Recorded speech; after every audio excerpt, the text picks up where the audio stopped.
예, 제가 밤마다 나로서는 저로서는 이제 괴로운 시간, 그리고 또 희지한테는 즐거운 시간이 있습니다. 기도하고 불을 끄면 항상 우리 희지가 Daddy, 스토리 타임.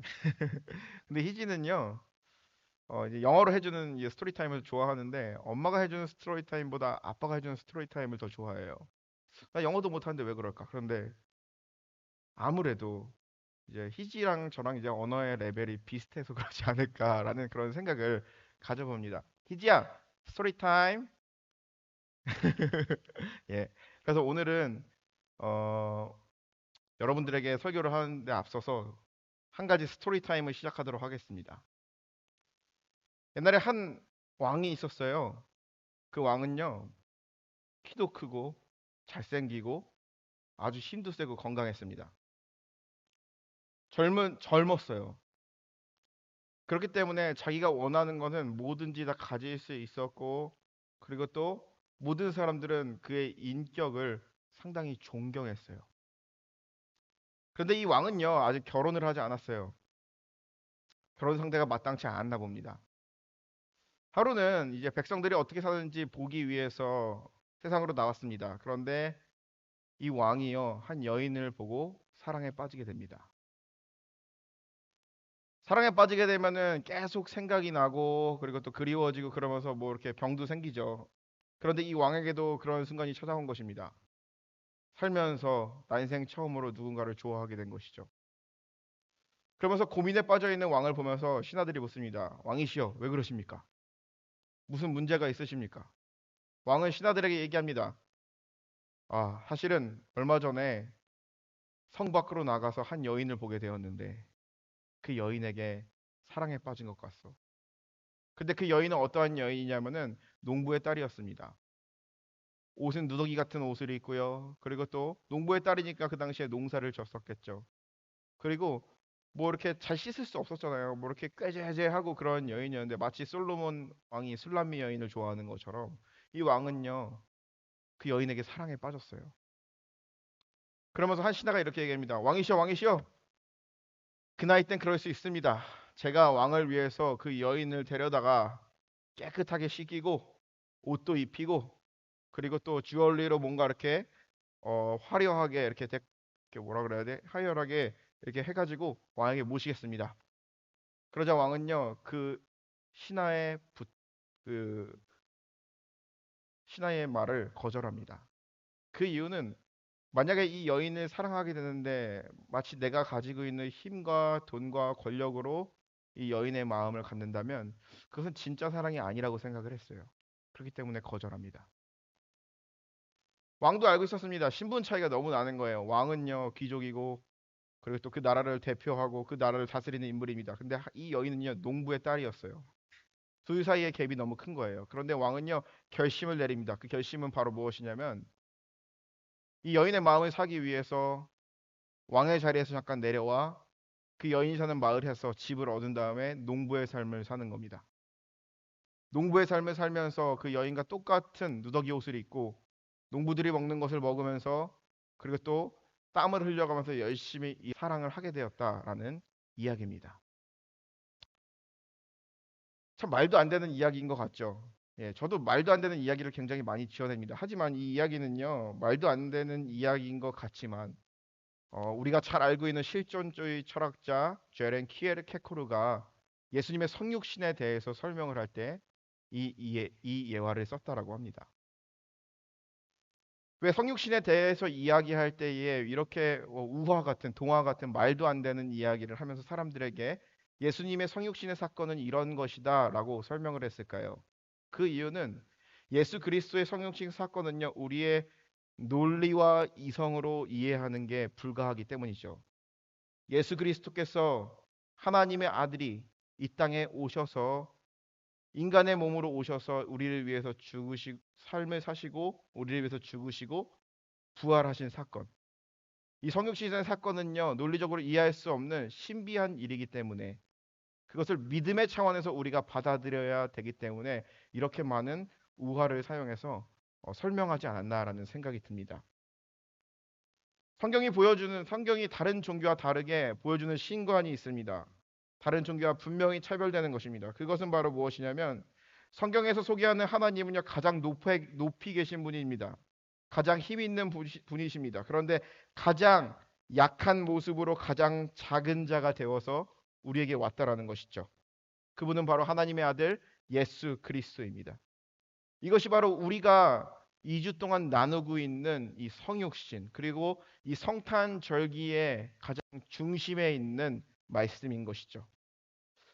성경에 보면은 예수 그리스도의 성육신 인카네이션에 대해서 설명하는 그리고 또한 증언하는 이야기들이 굉장히 많이 나옵니다. 그런데 오늘 우리가 읽은 이 빌립보서의 말씀을 보게 되면 사도 바울이 이 빌립보 교회에 보내는 편지를 통해서 예수 그리스도의 성육신 사건을 증언하는 것을 우리가 볼 수 있는데 오늘 우리가 읽은 말씀을 볼 때 그랬던 예수 그리스도의 성육신에 대해서 예수 그리스도의 삶에 대해서 이야기할 때 두 가지 키워드로 이야기합니다. 첫 번째로는 낮추시고 두 번째로는 높이셨다. 영어 성경에 보면 이렇게 얘기합니다. He humbled himself and became obedient to point of death, even death on a cross. 높이셨다.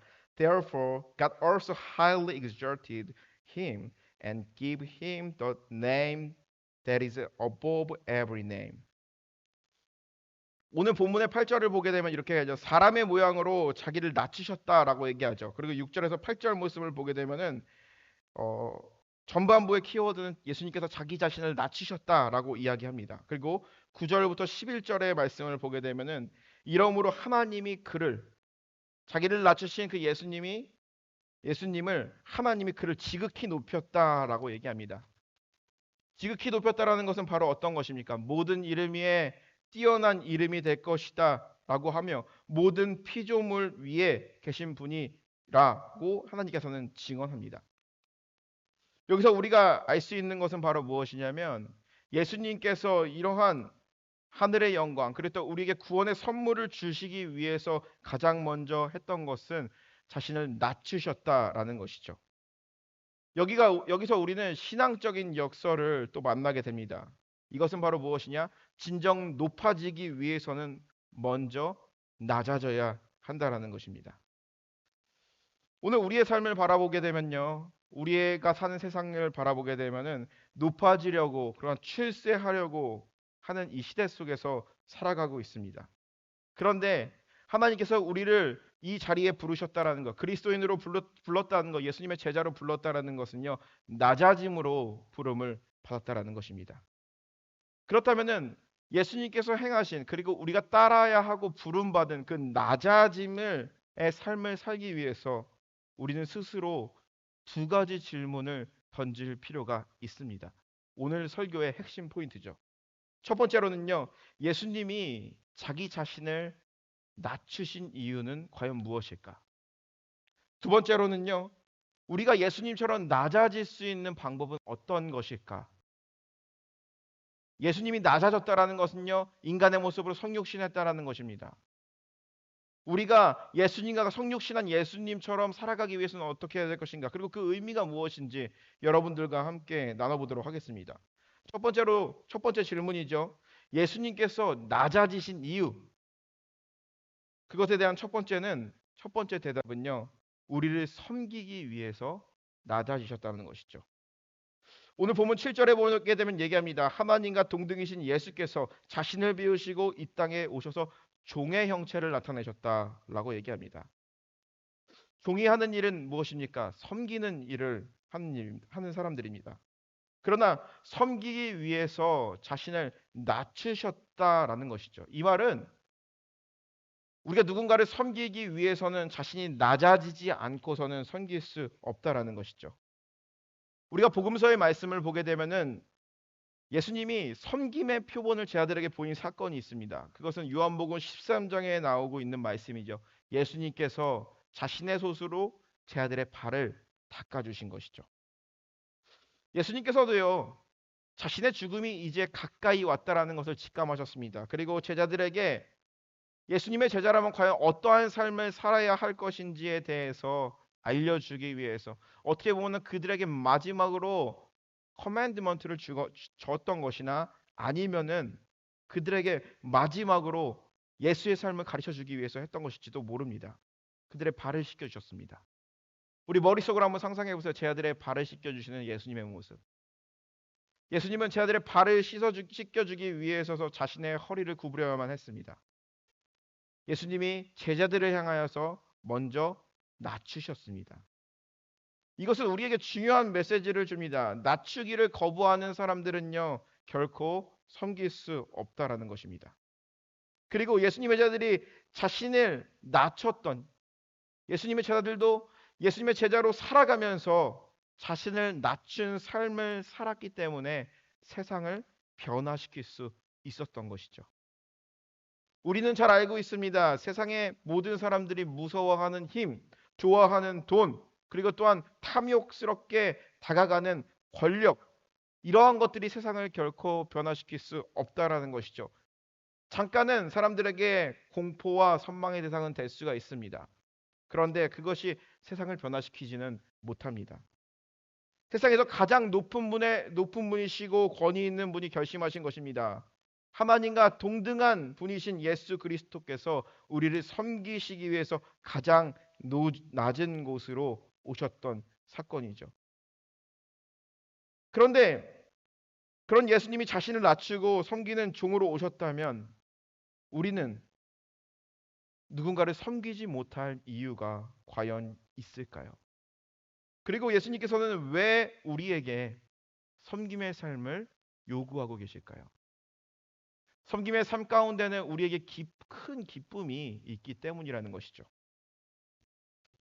지난 여름이었습니다. 지난 여름에 이제 예배를 다 마치고 식사를 하고 그리고 이제 쓰레기를 버리러 갔습니다. 근데 그날따라 굉장히 바빴어요. 이제 뭐 성가대 연습도 있고 뭐도 있고 해가지고 이제 쓰레기 비울 사람이 없었는데 그날따라 미국 교회가 친교를 안 하는데 친교를 했어요. 그래서 이제 쓰레기가 어느 정도 차 있는 상태에서 우리가 이제 사용한 그 쓰레기를 버리려고 이제 가비지백을 들고 밖으로 나갔는데 이 가비지백이 터져버린 거예요. 미국 사람들이 먹던 음식물 쓰레기, 우리가 먹었던 음식물 쓰레기가 바닥에 딱 쏟아진 거예요. 그런데 그걸 보자마자 마음이 어떨 것 같아요? 솔직히 속상하죠. 그리고 뭔가 이렇게 다른 사람들이 보면은 우리 교회 교인들 욕하는 거 아니야? 라는 생각이 들었어요. 그래서 잠깐 한숨을 쉰 다음에 터졌으니 치워야 될 거 아니야. 그런데 그 떨어진 그 쓰레기를요, 손으로 주워 담는데 제 마음 가운데 깊은 깨달음이 하나가 있었습니다. 그런데 여러분, 그 주간에 우리가 마지막 주간이었거든요. 마지막 주간에 성만찬을 했어요. 성만찬은요, 예수 그리스도의 살과 피를 같이 나누는 거, 가장 예수 그리스도를 대신해서 제가 떡과 포도주를 나눠주는 거잖아요. 가장 거룩한 순간이죠. 그런데 가장 거룩한 순간에 성만찬을 나누고 또 쓰레기를 주워 담는 내 자신을 보면서 어렸을 때 한 목사님에게 들었던 이야기가 생각이 납니다. 목사의 손은 어떤 손인가? 가장 거룩한 것을 만질 수 있는 손이기도 하지만 사람들이 만지기 싫어하는 것, 그리고 또 위험한 것, 만지면 안 되는 것도 만질 수 있는 것이 바로 목사의 손이라는 거죠. 그게 거룩한 손이라는 거죠. 순간 제 마음 가운데 기쁨이 찾아오기 시작했습니다. 성만찬을 나눌 때보다 더 큰 기쁨이 저에게 찾아왔어요. 그것은 바로 무엇이냐? 예수님이 생각이 났어요. 가장 낮은 곳으로 이 땅에 오셔서 우리를 구원하시기 위해서 우리가 똑같은 삶을 사시며 살아갈 때 그 삶이 때로는 힘들기도 하였지만 그 삶 가운데 큰 기쁨이 있지 않았을까라는 생각이 듭니다.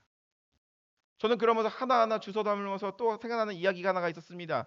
지금은 신학교에서 가르치지 않아요. 그런데 과거에 한국에서 이제 신학교에서 어떤 거를 가르쳤냐면은 이제 염을 하는 걸 가르쳤어요. 장의사가 이제 많지 않았던 시절에 목사님이 손수 이제 장의사한테 가지 못하는 사람의 시신은 염을 해줬다라는 거죠.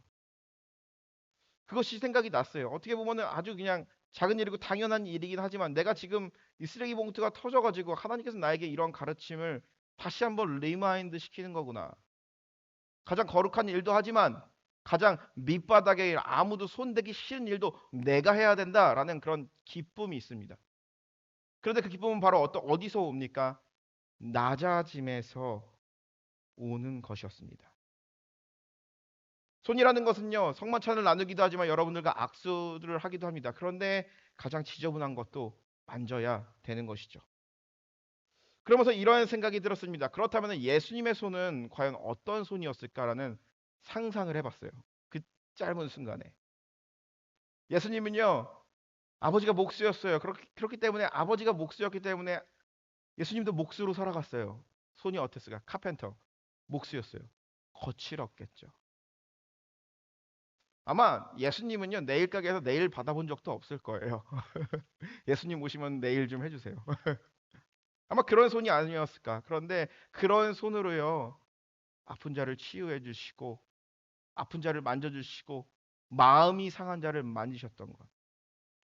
하나님의 아들임에도 불구하고 가장 높은 곳에서도 있음에도 불구하고 가장 낮은 곳, 사람들이 가기 싫은 곳을 향해 나아갔다는 것이죠. 저는 여러분들에게 자신 있게 말씀드리고 싶은 것이 있습니다. 그것은 바로 무엇이냐? 아주 짧은 경험이지만 이 낮아짐을 통해서 섬김을 통해서 우리가 배울 수 있는 것은요. 예수님의 마음을 조금이나마 우리가 배울 수 있다라는 것이죠. 우리는 하지만 때로는 이럴 때가 있습니다. 낮아짐에 대해서 고민할 때죠. 누군가 갈등이 있었을 때 나의 체면과 나의 자존심을 지키기 위해서 누군가의 자존심과 누군가의 체면을 무너뜨릴 때가 있죠. 순간은 통쾌합니다. 잘난 척하는 사람이 있습니다. 그 잘난 척하는 사람 코를 납작하게 해주기 위해서 그의 자존심을 구겨버려요. 그 순간 통쾌해요, 마음이. 그런데 순간은 통쾌하지만 그 시간이 지났을 때 우리에게 찾아오는 것은 괴로움일 것입니다. 어떤 갈등이 있었습니다. 그런데 그 갈등 가운데 분명히 내가 낮아져야만 이것이 해결됩니다. 그런데 그 낮아지는 그 순간 내 자존심과 내 욕심과 그리고 또 내가 가지고 있는 그 마음, 생각을 내려놓는 거 쉽지 않아요. 그런데 그것을 마음 먹고 예수님 생각하면서 내려놨어요. 그런데 그리고 나서 우리에게 찾아오는 것은 바로 무엇일까요? 평안이라는 거죠. 예수님께서는 낮아짐으로써 우리에게 이런 것들을 보이셨다라는 것이죠.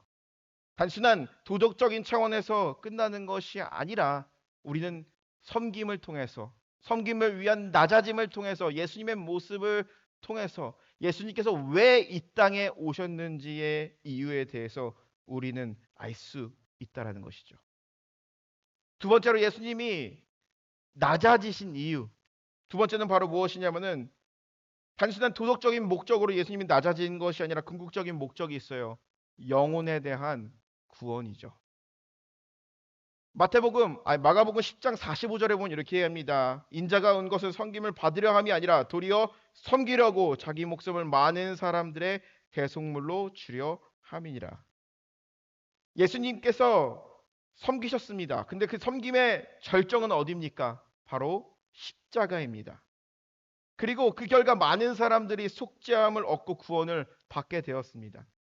오늘 본문 2장 8절에서 얘기하듯이 자신을 낮추시고 이 땅에 오신 예수님이 죽기까지 복종하시고 십자가에서 죽으셨다라고 얘기합니다. 우리가 어떤 사람에 대해서 어떤 사람의 영혼을 구원하기 원한다면은 먼저 섬기는 자가 되어야 합니다. 우리가 한 영혼에 대해서 간절함이 있다 그러면은 내가 먼저 그 사람보다 낮아지는 마음으로 나아가야지 누군가를 구원할 수 있다라는 것입니다. 그런데 내가 구원하는 것이 아니라 우리가 착각하지 말아야 될 것. 내가 구원하는 것이 아니라 하나님이 구원하신다라는 거죠. 대림절기의 말씀 중에 등장하는 인물이 하나가 있습니다. 그 사람은 바로 세례 요한입니다. 세례 요한이 하는 역할은 바로 무엇이었습니까? 광야에서 외치는 자의 소리라고 얘기합니다.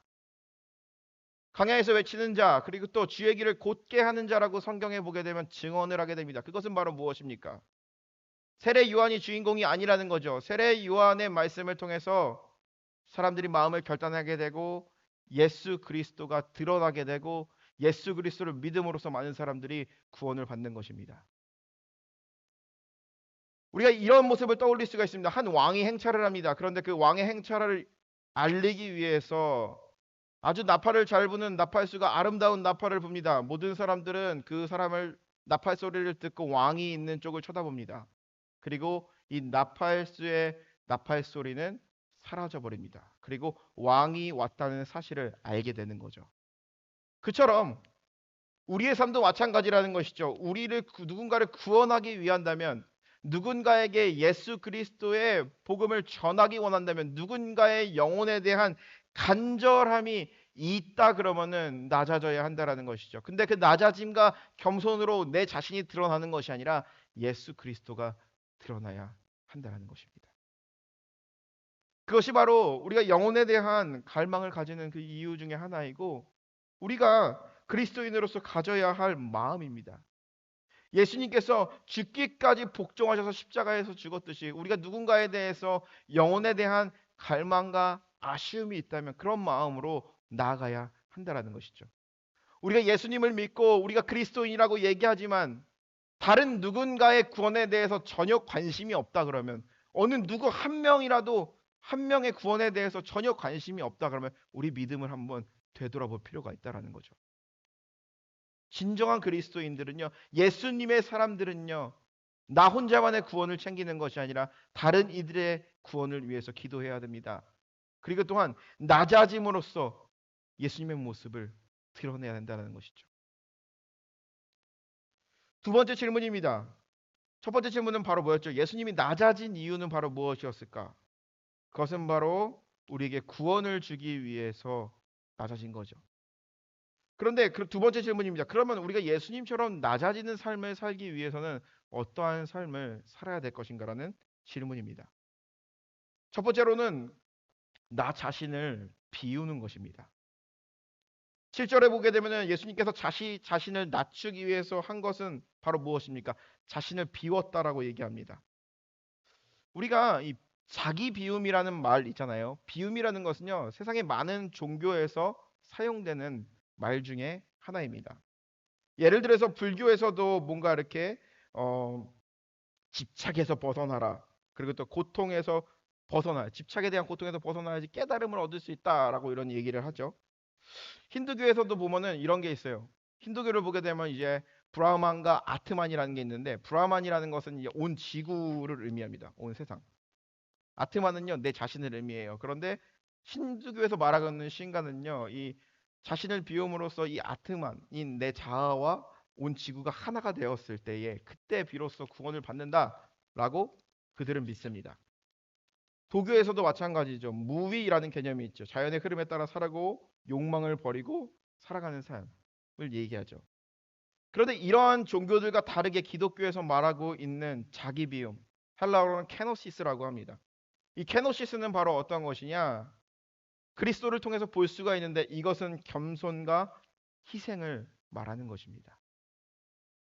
기독교에서 자기 부인이라는 개념이 있습니다. 그것은 바로 무엇입니까? 자신의 욕망을 내려놓고 하나님의 뜻에 따라 살아가기를 결단하는 삶을 의미합니다.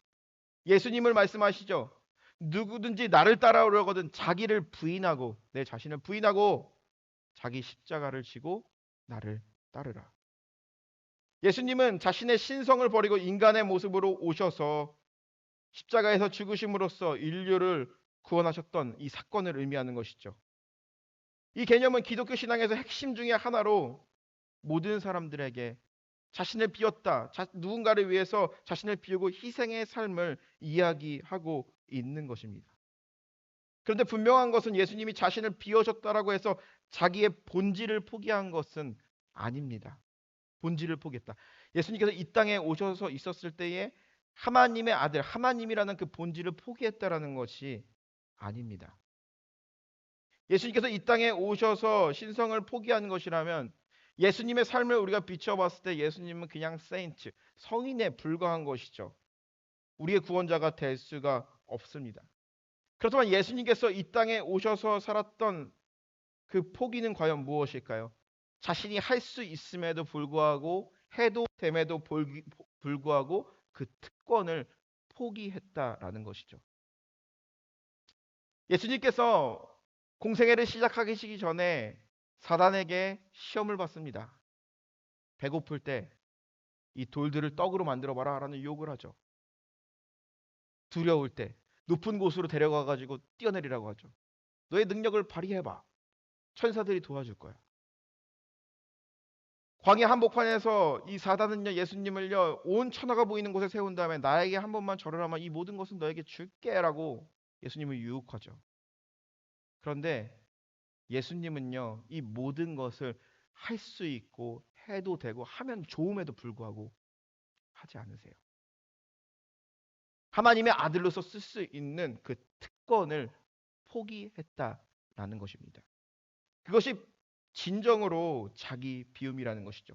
하나님과 동등된 그 자리를 포기하시고 인간의 자리로 오셨습니다. 그리고 가장 연약한 인간의 모습, 아기의 모습으로 오셔서 인간이 살았던 눈물 같이 흘리시고 인간이 살면서 느끼는 그런 감정들, 아픔, 심지어 죽는 그 순간에서 가장 고통스럽게 죽어가시면서 우리에게 구원을 주셨다라는 것이죠. 기꺼이 자기 자신을 우리에게 내어준 것입니다. 자기에게 가지고 있는 그 특권을 포기한 거죠. 버린 게 아니라 신성을 버린 게 아니라 특권을 포기함으로써 우리에게 구원을 주었다라는 것이죠. 그렇다면 우리가 예수님처럼 자기 비움, 자기 권리 포기의 삶을 살아가기 위해서는 우리는 어떻게 해야 될까요? 우리는 세상을 살다 보면은 조금이라도 나의 권리를 찾기 위해서 살아가는 것이 우리의 현실입니다. 조금이라도 나의 권리를 다른 사람이 침범하게 되면은 그랬던 나의 자존심, 그랬던 나의 인가에 침범하게 된다면 그것을 용서하지 못하는 것이 바로 세상이라는 것이죠. 그런데 이러한 세상 가운데 살아가는 우리의 삶 속에서 우리가 예수님과 같이 우리의 권리를 포기할 수 있는 삶을 살아가려면 과연 어떻게 해야 될까요?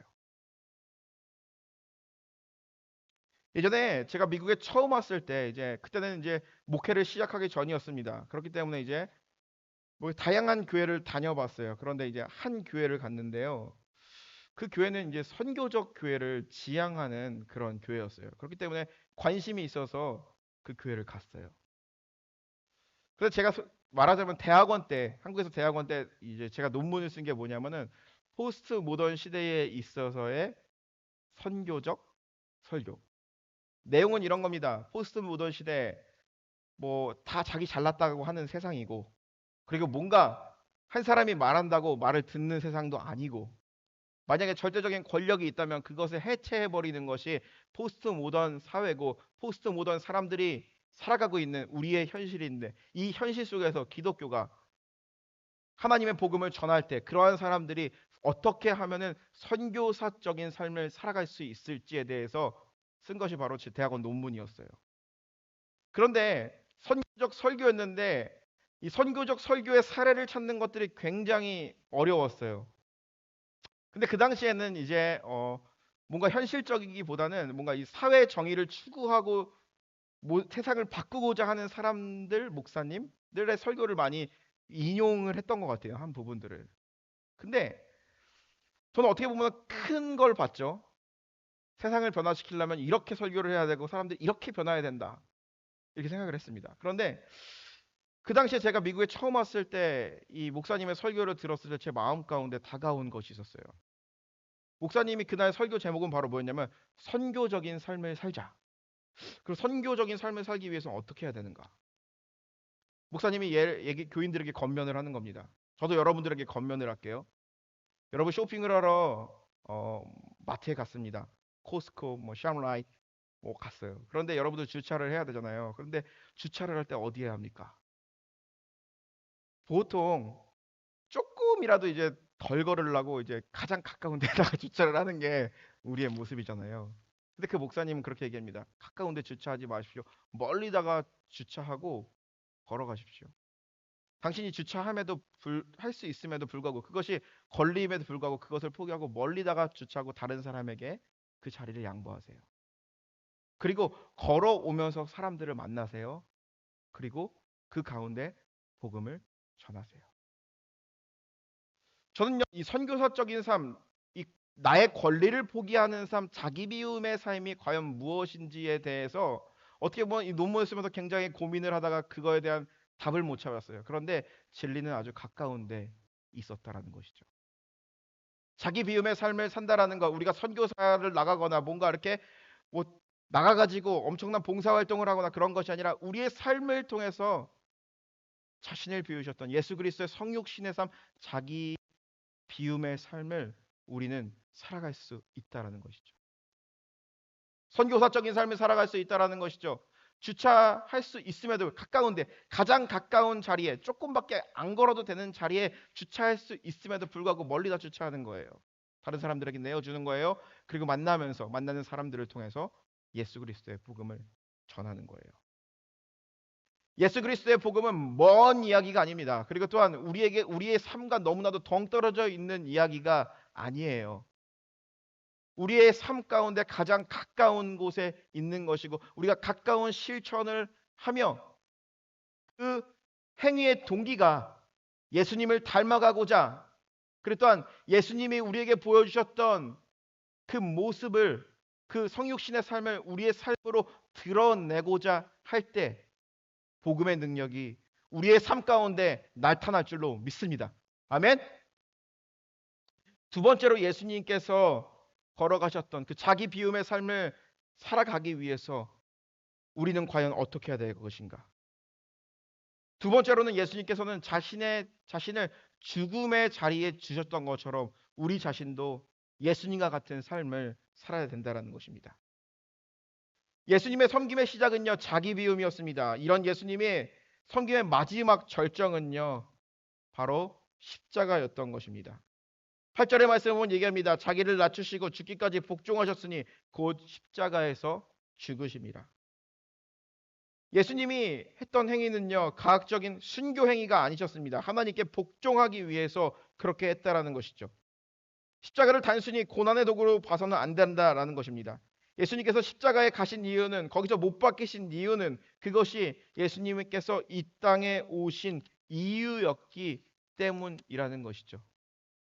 복음서에도 보면 굉장히 많이 등장합니다. 예수님의 십자가 지지 못하도록 사람들 사단이 유혹합니다. 하지만 예수님께서는 그 모든 것들을 뿌리치고 십자가를 향해 나아가야 한다라는 것이죠.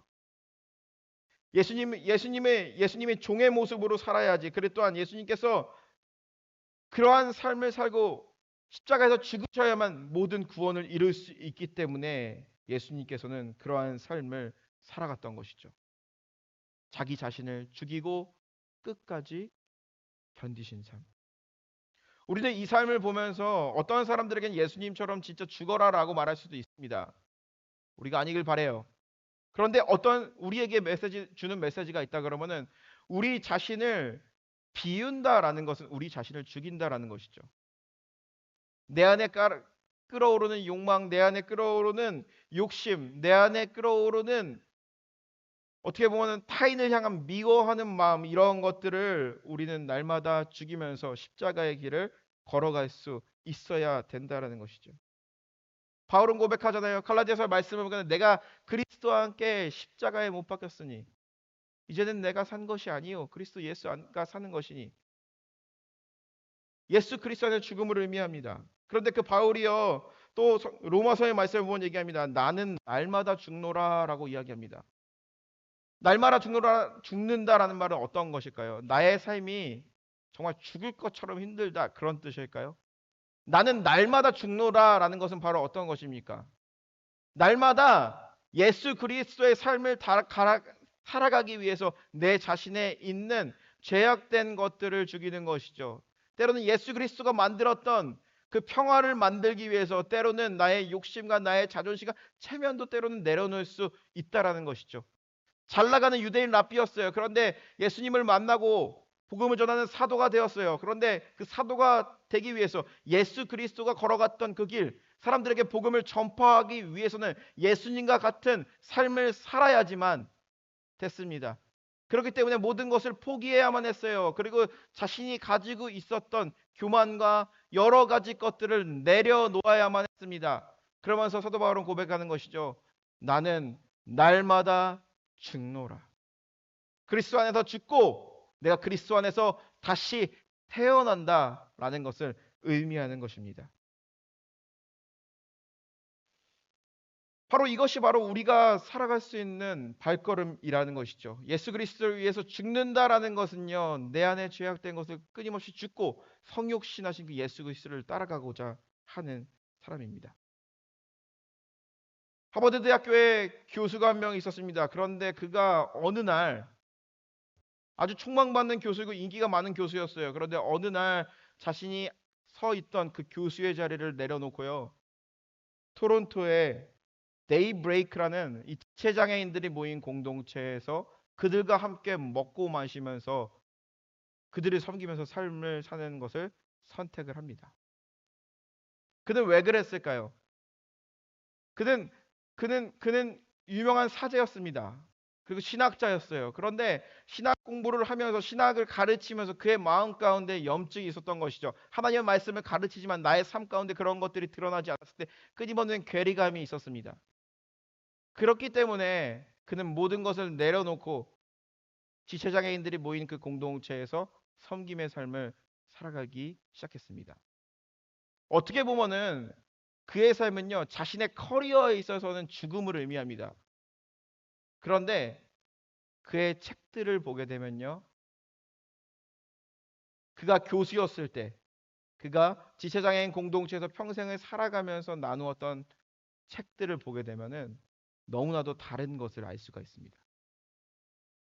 이 사람은 바로 누구냐면은 바로 우리가 한 번쯤은 들어봤을 듯한 헨리 나우엔이라는 사람입니다. 많은 사람들이 하버드 대학교 교수로 있어서 그가 책을 썼을 때 많은 사람들이 책을 많이 사보았을까요? 많은 사람들에게 영향력을 줬을까요? 감동을 줬을까요? 신학자들이나 목사들에게는 감동을 줬겠죠. 그런데 그가 그 자신의 커리어를 죽이며 나한 지체장애인들이 있는 그 공동체에서 같이 살아가면서 그들과 함께 있었던 것, 그들 속에서 그 상황 속에서 느꼈던 것들을 책으로 썼을 때 많은 그리스도인들 또 넌 크리스찬들에게도 끊임없는 감동을 줬던 것을 알 수가 있습니다. 우리는 이것을 통해서 우리가 알 수 있는 것은 바로 무엇이냐? 우리는 죽으면 끝난다라고 생각합니다. 그렇습니다. 죽으면 끝납니다. 하지만 기독교에서 말하는 죽음, 그랬던 바울이 나는 날마다 죽노라라고 말했던 그 죽음은요, 내 안에 나를 죽이고 내 안에 예수가 사는 것이죠. 나는 죽고 예수 그리스도가 내 안에 살아서 움직일 때에 우리는 새로운 심장과 새로운 생명력 있는 삶을 살아갈 수 있다라는 것이죠. 예수님께서 성육신 하셨습니다. 인간의 모습으로 오셨어요. 그래서 우리를 구원하셨어요. 그렇다면은 우리 자신이 죽고 우리 안에 예수가 거하는 삶을 바로 뭐냐면 다른 자에게 정말 영혼을 향할 갈망이 있다 그러면 예수님처럼 낮아지고 그리고 내 안에 나를 죽이고 내 안에 예수를 모시며 살아갈 때에 복음의 역사가 우리의 삶 가운데 참 기쁨이 드러남을 경험하시는 저와 여러분들이 되었으면 주님의 이름으로 간절히 축원합니다. 성탄절기를 보내고 있습니다. 대림절기를 보내고 있어요. 우리를 위해서 이 땅에 오신 성육신하신 예수 그리스도를 기다리며 그리고 다시 오실 주님을 기다리는 절기입니다. 이 기간에 우리가 더욱더 정결하고 우리의 영혼이 더욱더 깨어 있어서 우리의 삶이 더 주님과 더욱더 가까워지며 주님을 닮아가는 삶을 살아가기 위해서 정말 우리의 삶도 예수님과 함께 성육신하는 그런 삶 살아가기 위해서 몸부림치며 나아가시는 한 주간 되시는 저와 여러분들이 되시기를 주님의 이름으로 간절히 축원합니다. 기도하겠습니다.